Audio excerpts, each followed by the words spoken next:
Hello and welcome to the Feeling Good podcast. I am your host, Fabrice and I, and joining me here in the Murrieta studios is Dr. David Burns. Hi, David. Hi, Fabrice. Dr. David Burns has been a pioneer in the development of cognitive therapy, and he is the creator of the new team therapy. He is the author of Feeling Good, which has sold over 5 million copies in the United States and has been translated into over 20 languages. He is an emeritus adjunct clinical professor of psychiatry at the Stanford University School of Medicine. Welcome to episode 118 of the Feeling Good podcast. We're going to be talking about self-defeating beliefs today, and we're going to compare this to distortions. We've talked a lot about distortions, not as much about self-defeating beliefs. We will start with the individual self-defeating beliefs. So, David, you have a whole handout with a list of self-defeating beliefs. We'll put this in the show notes, but as we talk about them, is that a list that you came up with? Is it a complete list, or is it just the most common ones? What are they? Yeah, we can dive into that. I was wondering if we could maybe just, tell them a little bit the difference between self-defeating beliefs and cognitive distortions. You want to save that a little bit? Well, before we say what the difference is, distortions, we've looked at that either directly or in the process of doing some sessions. And distortions are things like all or nothing thinking, overgeneralization, magnification, short statements, self-blame, and so on.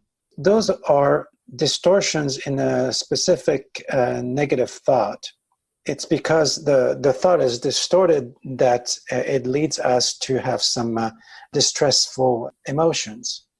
Like if you're telling yourself, I'm a loser, I'm a failure, right? That's going to be all or nothing thinking and overgeneralization and self-blame and labeling and emotional reasoning and should statements. And those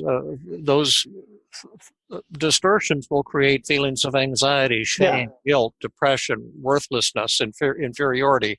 Yeah. And the cognitive distortions, according to basic theory, which we have to challenge, we'll challenge it later in the show, but just to take it at face value, those come up at the moment when you're upset. They're just with you in the here and now. When you're happy, you're not having those cognitive distortions. Yeah, in fact, the way I like to look at them is they're like friction. And if you take away the friction, then things are smooth and there's no suffering. Yes, that's right. The self-defeating beliefs, and we'll come to your question about the list of 23 and where they came from, but the self-defeating beliefs are thought to be a part of your value system, so they're with you all the time. Again, I'll give some research later that perhaps challenges that to some extent. But the self-defeating beliefs explain, in theory, why you become upset when you become upset. And just to give a simple example, let's say that you have this idea that so many of our listeners right now do, that you base your self-esteem on your achievements. That's called the achievement addiction. And you think to be a worthwhile human being, you have to be productive and successful or talented, so something like that. Now, let's say we have a really good show today, and we have that belief system. Then we'll think, well, wow, we did a good show today. We're worthwhile. We'll feel happy. We won't have negative feelings or distorted thoughts. But let's say we flub up on the show, or we get some emails criticizing the show or criticizing us. Then we may think, oh my goodness, now I'm failing, therefore I'm a loser. This means I'm a failure, and you get all these distorted thoughts, and then you experience depression and anxiety. Because that fits within your value system. Yeah. Now you had said, I have a list in my therapist toolkit of 23 common self-defeating beliefs. Some of them I'll bet some of them probably go back hundreds of years or more. But you've got Karen Horney talking about these things, and she was born in the 1890s. She was a feminist psychiatrist, and she talked about the need for approval, the need for love. Yeah. And in the 1950s, Albert Ellis called them irrational beliefs, and he had a list of about 10 irrational beliefs, like the world should conform to my expectations, or I must be loved to be happy and fulfilled. So a lot of them are come from Ellis's list. Then Aaron Beck added to the list, but his twist on them.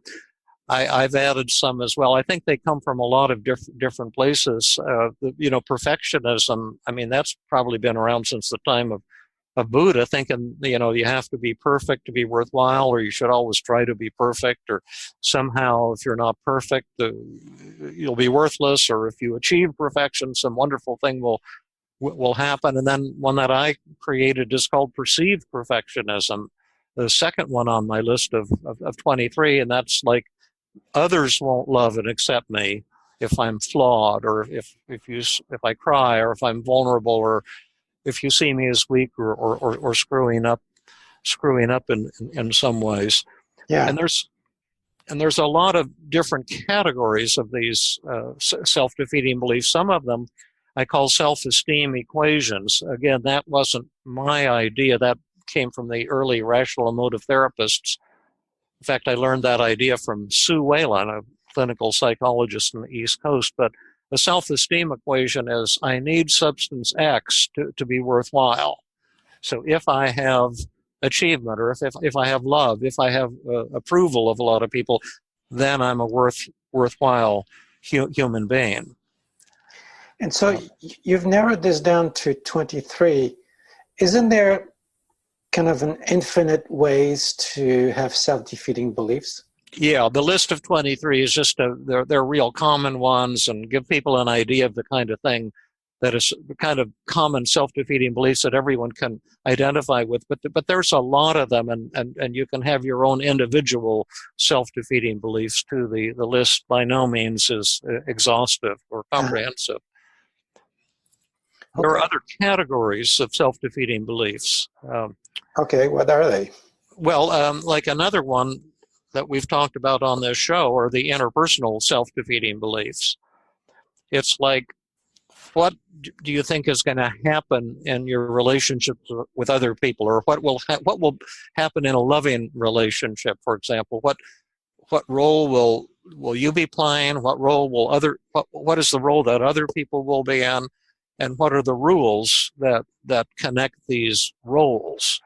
And the interpersonal self-defeating beliefs tell us why people get into certain conflicts or problems in intimate relationships. Like in my Tuesday group and in my work with individuals, and I'm sure with you too, Fabrice, we see a lot of people who are socially anxious. And I used to have a lot of social anxiety myself. And the person who's socially anxious doesn't speak up in social situations because you generally have thoughts, oh, I'll screw up, I'm not good enough to impress these people will reject me, they'll think I'm not smart enough, that type of thing. And then if you ask that person, what role do you think these other people are in your mind, what adjectives describe, say, the people in the Tuesday group or the people that you're afraid of in social situations? And they'll come up with adjectives like, oh, I see people as judgmental, as mean, as superior, as harsh, or as, unloving, rejecting, dangerous. And so those are the words that define the other person's role in the relationship. And then now what rules, what words define your role? What adjectives? Well, then the words that describe my role, it would be submissive, weak, unimportant, inferior, things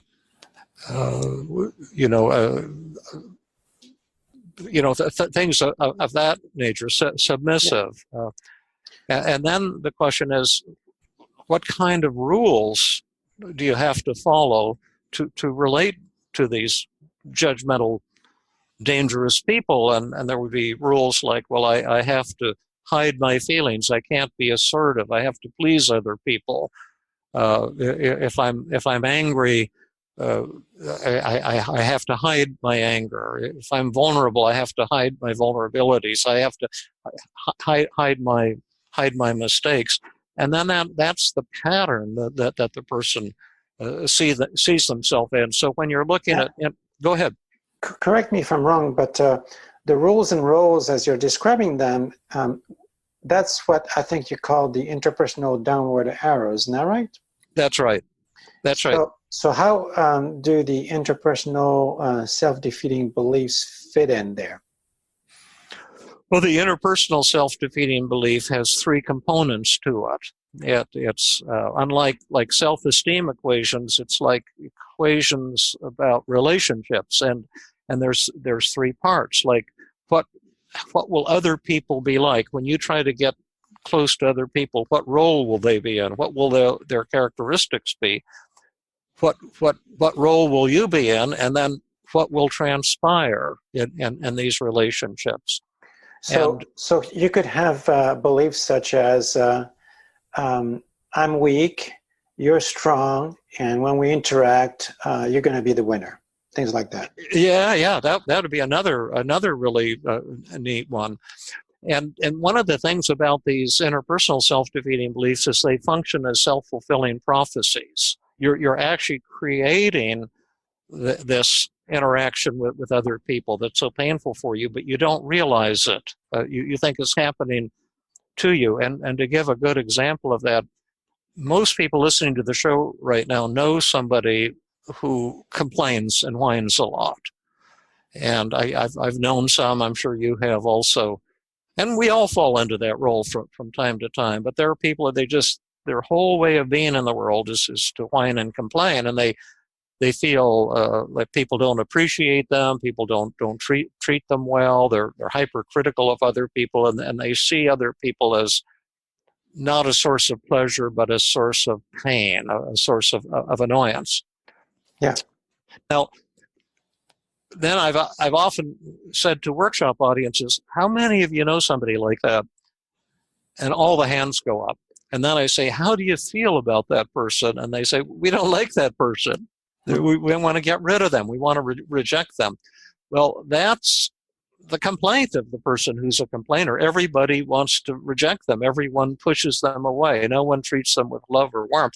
But what they don't realize is that they're creating the very reality that they're complaining about. So when you're looking at an interpersonal self-defeating belief, you want to bring it to the attention of the person in a kind and gentle way, so that they won't feel put down or diminished.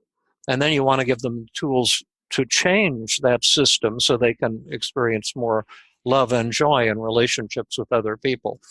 I would also say that when you're doing the interpersonal downward arrow to get at these interpersonal self-defeating beliefs, you're doing very similar to what the psychoanalysts call psychoanalysis, that you're on the couch for 5 years kind of free associating to come up with what they call the core conflict. And the core conflict is pretty much what we just said. It's like how you're setting up relationships with other people. But when you do the interpersonal downward arrow technique, you can come up with these patterns very quickly, usually in really 10 minutes or less, rather than requiring 5 years. There's other kinds of self-defeating beliefs as well. There's an anger cluster. People who are very angry with others, get into conflict with others, they often have entitlement beliefs that they're entitled. And those are not individual ones? You could view these as a kind of interpersonal self-defeating belief. Oh, interpersonal, okay. As well. There's entitlement, truth, and blame. Those are the three big ones. Blame is the belief that things were always the other person's fault. Truth is the belief that in a conflict, I'm right and you're wrong. And entitlement is that's what Karen Horney was so big on the should statements, and Albert Ellis, the should statements. The world should be the way I want it to be. The world should be the way I expect it to be. You should be the way I want you to be. I'm entitled to have other people meet my expectations, meet my needs. Yeah. And then there's an anxiety cluster that's exactly the opposite. Am I going into too much detail on these things, or? No, in fact, we may want to do two parts on this, as you suggested off the air, because it seems to me that each of those may benefit from being described a little bit more in depth. Like, for example, people may look at truth and say, well, I want to say things are true, and I'm rational, and I look at things with a lot of logic. So when I say something, I really try to make it as true as possible. They may not see that as a self-defeating belief. Exactly. In fact, it often works for people, and they may not be coming to therapy for help for what you're saying. But I've often, and I don't see my role as an evangelist to tell people what beliefs they should or shouldn't have, because all of these beliefs have healthy and unhealthy aspects to them. And I only work with people who are struggling and suffering and asking for help. But I've often said that truth is the cause of almost all the suffering in the world today. And if you look at any conflict, like an international conflict, or look at any troubled couple, they'll always be arguing and saying, I'm right and you're wrong. And then the other person says, no, I'm right and you're wrong. And it's just really... So are you saying that truth does not exist? Well, that's a really fun thing to talk about too.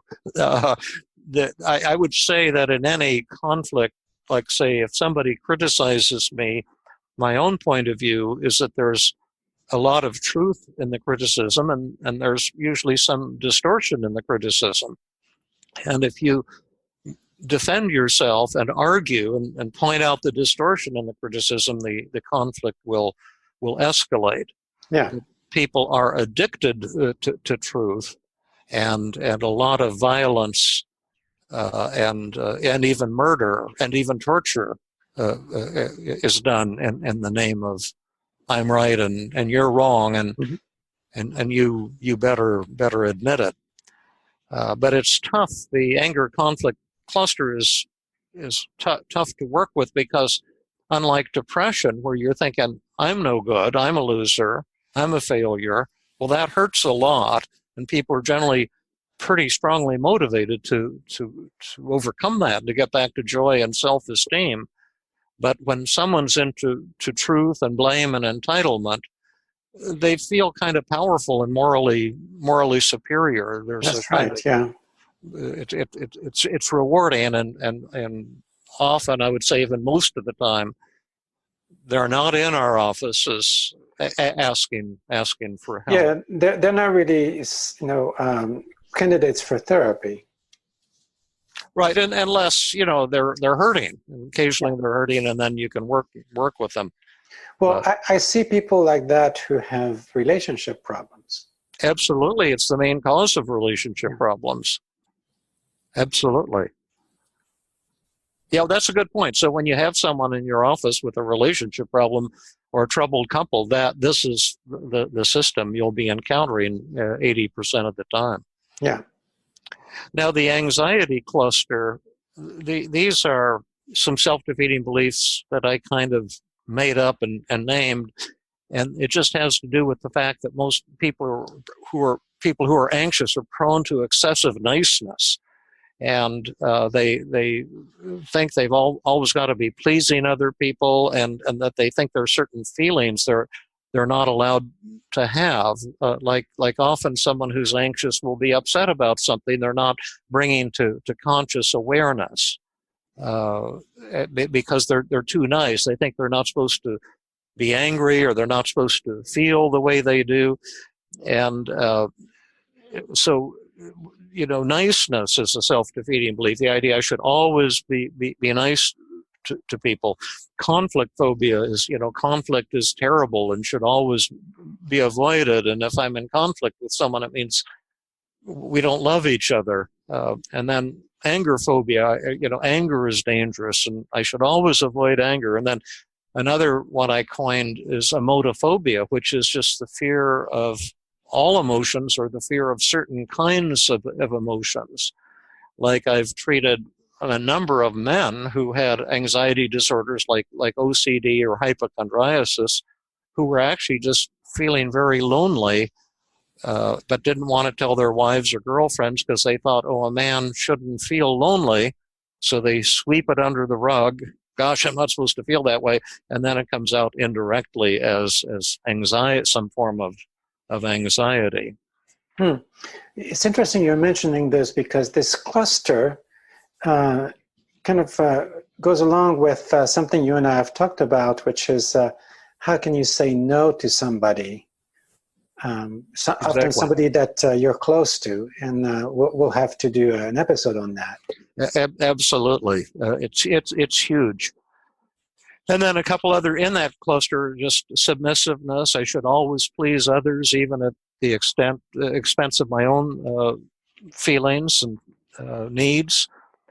Spotlight fallacy, you see in social anxiety. Spotlight fallacy is people with social anxiety have the belief that the spotlight is on me, and I've got to impress people. They feel like they're up on stage having to perform, and impressing people is the way to develop friends. And so when they're talking to someone, like at a cocktail party or a social gathering, and the other person says something to them, they get busy trying to figure something impressive to say back. So they don't even listen to what the person said.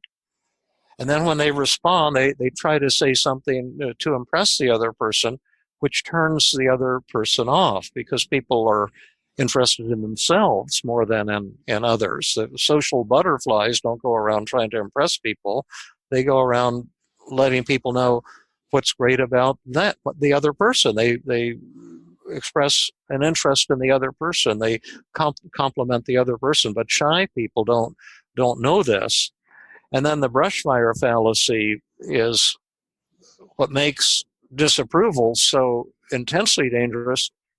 Is if one person disapproves of me, it'll spread like brush fire, because all human beings are clones. They're all going to think the same way. And so the socially anxious person and the person who fears disapproval gets awfully inhibited, because they think, gosh, if disapproval is incredibly powerful and dangerous. Now, those are just a few of them, and there are dozens more. Now, of course, these are not only self-defeating, but they're distorted. And where does, you said where the list came from, but where do the beliefs themselves come from? Why would I think that I need to be submissive to other people? Well, it's such a great question that you raised, and I'll give you my ideas, and we'll get your ideas, because yours are as good or maybe better than mine. But I asked Albert Ellis about this once. He was a big rational emotive behavior therapy, change your thinking, change your behavior. Right. But he told me he thought that perfectionism, for example, is 100% genetic, that there are no environmental influences, and that you're born a perfectionist or not a perfectionist. And I thought that was really a cool idea, because it's so unintuitive and the opposite of what most people think. We don't have any research that I'm aware of, and any proof of that. But it's really interesting, because there are certain genes that some dogs have that can be inherited and selectively bred, that create powerful personality types in the dogs. For example, there's a gene for pointer dogs, it's called the homophobia gene, and that doesn't mean homosexuality, but phobia of human beings. And pointer dogs who have this gene, the moment they're born and they see a human being, they will cower and shiver and go and hide. They're extreme shyness relative to humans. The pointer dogs without this gene, when they see a human being for the first time after they're born, they will run up, wag their tail, get all excited, want to be petted, wanting to lick your face. So there could be incredibly powerful genetic influences on these, what we think of as belief systems. But it's also undoubtedly the case that environment can play a huge role. As you know, Fabrice, Melanie and I adopt feral rejected cats who have been abused or had traumatic experiences living in the woods, and come to us on the verge of death. And they're very phobic of humans. They would have all of these social anxiety beliefs. Humans are dangerous, and I've got to avoid them. And that's an environmental thing because of the traumas that they've been exposed to. So there's no doubt that environmental influences can be powerful too. And when you think about perfectionism, we get all these messages in our culture that, oh my gosh, if you have a Lexus, experience the thrill of perfection. I think they've used that in their advertising, and we put all these cultural heroes on TV, the top sports people. They've achieved number one. That's why I'm thinking that Ellis's statement that this is 100% genetic is a little bit counterintuitive. Absolutely, and he may not be right. He wasn't saying it, it was right, because none of us know. We don't have the research studies to find out. But I think all these ideas are interesting, and I think we have to be, kind of humble and agnostic in terms of, where these things come from. If these are genetic, even if they're learned from our upbringing, what are the hopes of changing them? Because our genes, for one, are not going to change. Absolutely. Well, in terms of that, I had a really cool question here from somebody on that exact point. And maybe I can read it. Yes, this is because a couple of questions from listeners triggered this show. This is from Nikola, and he wrote back in October, so it took a little while to get this one up onto the agenda, but he said, I have a question about core beliefs. Aaron Beck said that negative core beliefs never go away, but just get deactivated and then get triggered again later on. Does this mean that depression is an incurable disease that will keep coming back over and over? And what's the point in battling against a core belief if it cannot be changed? I'll answer that, but you want to take a shot at it first? Well, a core belief is cognitive. I think that we develop our cognitions, our beliefs, our worldview based on messages that we receive, or even something that's ingrained if it is genetic. And so we construct a worldview. And I believe that the worldview can be modified, even if it's deeply ingrained, because of the distortions. So let's say I have this sense of being weaker than others and submissive, and maybe because in my experience I am shorter, smaller, less strong than others, and that is probably true. But that doesn't mean that I have to be submissive, yet I have built a worldview around that, and that is a distortion.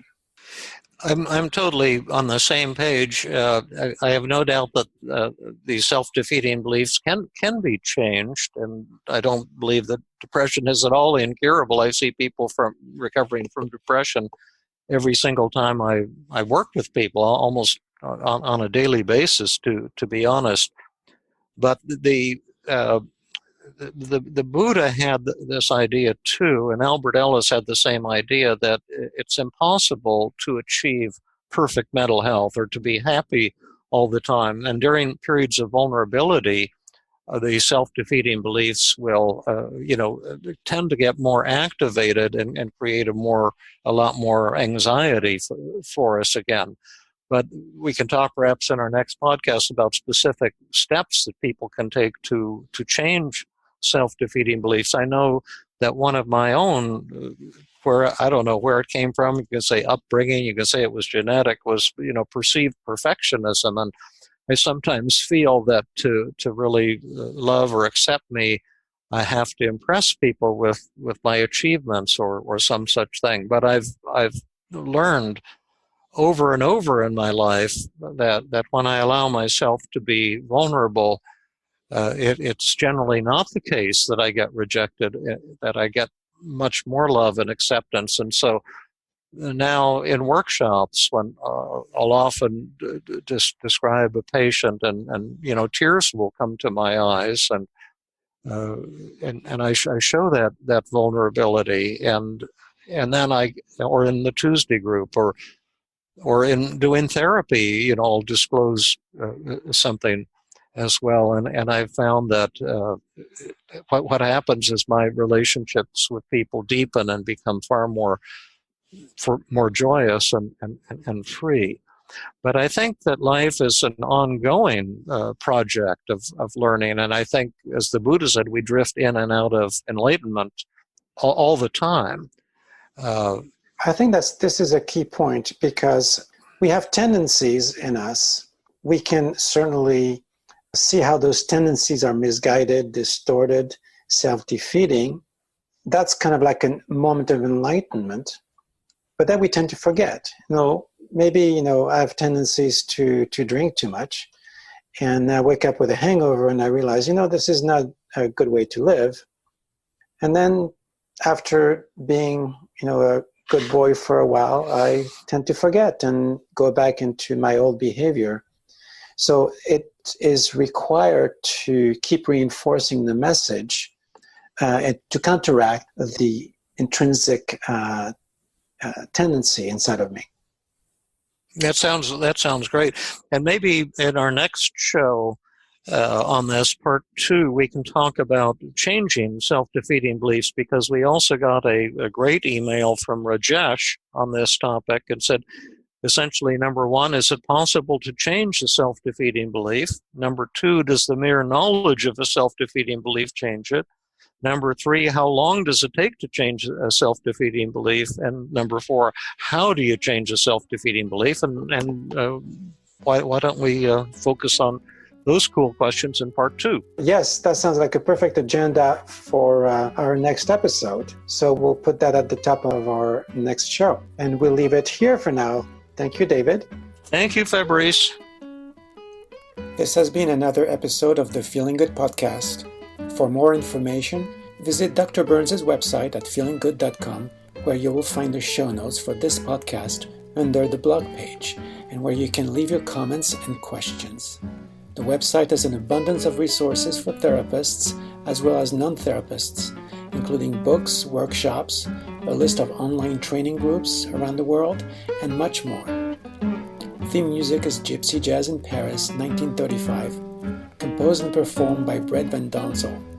I am your host, Fabrice and I invite you to join us next time for another episode of the Feeling Good podcast.